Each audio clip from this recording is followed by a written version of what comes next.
Assalamualaikum warahmatullahi wabarakatuh. Perkenalkan, nama saya Muhammad Mutakin atau yang biasa dipanggil Angki. Di tengah perkembangan internet yang sangat cepat, peran televisi sebagai salah satu media massa masih memiliki hati tersendiri di masyarakat. Bahkan sampai saat ini hampir semua stasiun televisi menyediakan akses untuk streaming atau menggunakan televisi digital. Saat ini perjalanan ke format televisi digital sedang ditangani oleh Tim Nasional Migrasi Sistem Penyiaran Analog ke Digital yang dipimpin oleh Direktur Jenderal Sarana Komunikasi dan Diseminasi Informasi dan Direktur Jenderal Pos dan Telekomunikasi, di mana semua anggotanya juga berasal dari industri penyiaran. Oke, sebelum kita mempelajari teknis pada industri televisi, alangkah baiknya kita mempelajari tentang pengertian apa itu televisi dan beberapa jenis program televisi.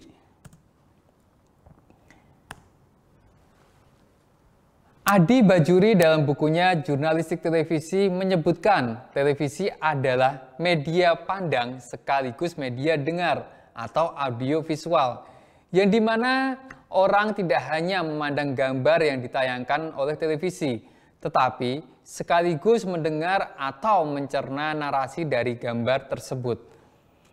Sedangkan menurut Elvinaro dalam bukunya Komunikasi Massa Suatu Pengantar, terdapat 3 macam karakteristik televisi, yaitu audiovisual, berpikir dalam gambar, serta pengoperasian makna tertentu.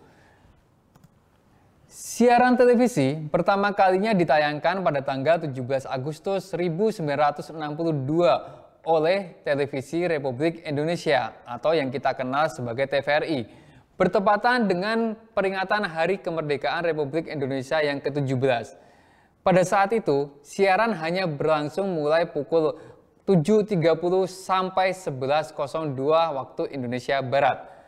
Puncak atau resminya adalah ketika Indonesia menjadi tuan rumah Asian Games keempat di Stadion Utama Gelora Bung Karno.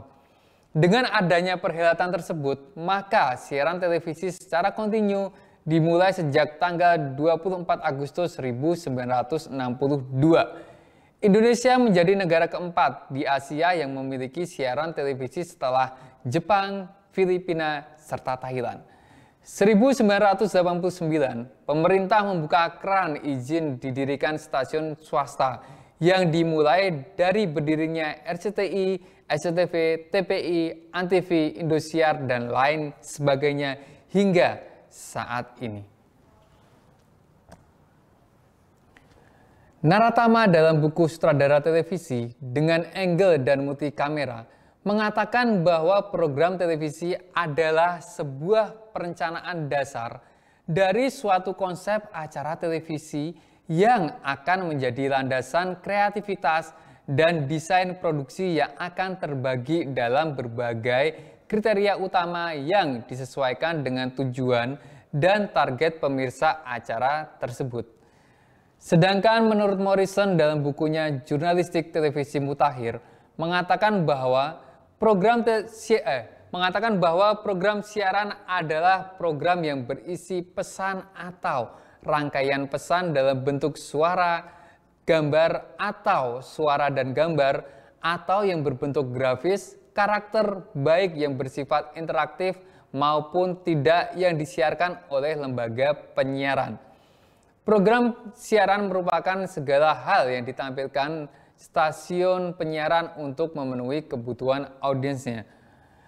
Morrison dalam bukunya Manajemen Media Penyiaran membagi jenis program televisi menjadi 2, yaitu program informasi dan hiburan. Mari kita ulas lebih dalam. Yang pertama adalah program informasi, yaitu segala jenis siaran yang tujuannya untuk memberikan tambahan pengetahuan kepada halayak audiens.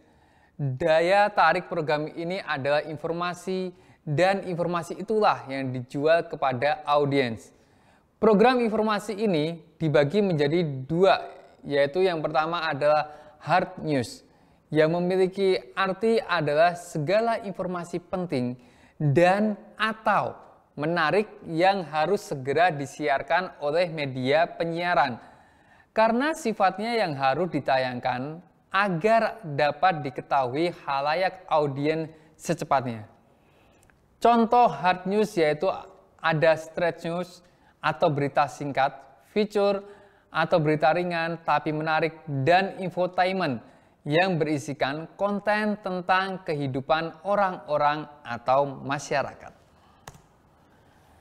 Selain hard news, program informasi juga ada soft news, yaitu informasi penting dan menarik yang disampaikan secara mendalam, namun tidak bersifat harus segera ditayangkan.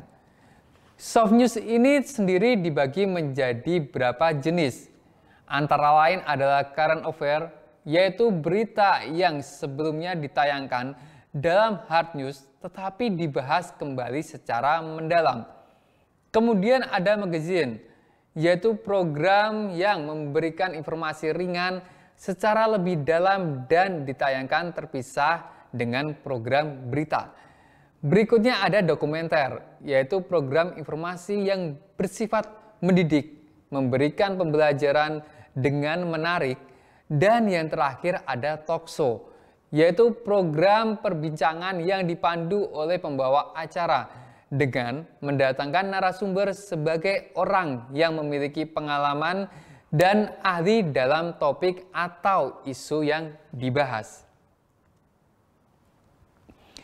Kemudian setelah tadi membahas program informasi, berikutnya kita akan membahas program hiburan, yaitu segala jenis siaran yang memiliki tujuan untuk menghibur audiens dengan berbagai bentuk acara yang disajikan.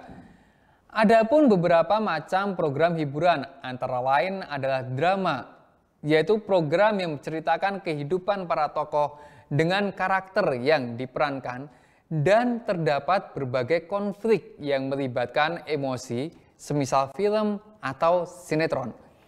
Berikutnya ada game show, yaitu program yang membutuhkan sejumlah orang atau tim yang bersaing dalam permainan yang diadakan untuk memenangkan hadiah yang ditawarkan. Contohnya adalah kuis atau uji ketangkasan. Kemudian berikutnya ada musik, yaitu program yang menampilkan bentuk video klip atau live stage, atau saat ini sering menggunakan format game show seperti tebak lagu.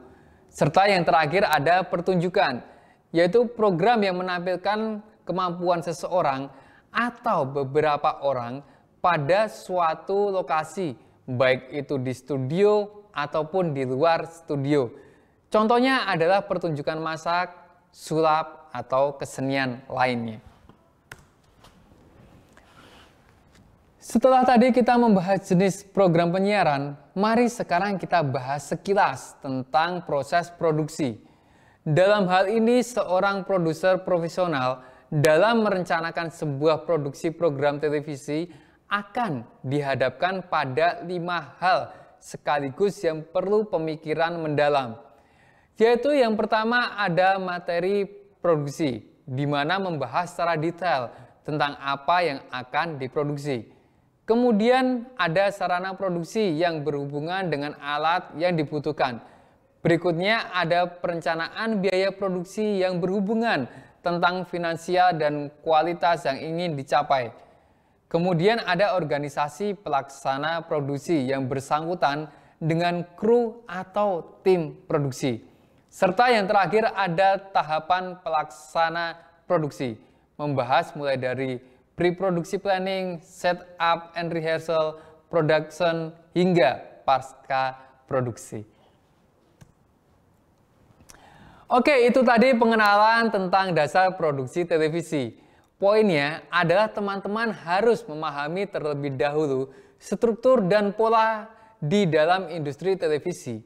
Dan untuk selanjutnya kita akan membahas lebih dalam tentang produksi program televisi. Terima kasih kawan-kawan semua yang sudah mengikuti pembelajaran kali ini. Semoga kita selalu diberikan kesehatan dan melimpah berkah. Sekian pertemuan dari saya, sampai jumpa di video berikutnya. Wassalamualaikum warahmatullahi wabarakatuh.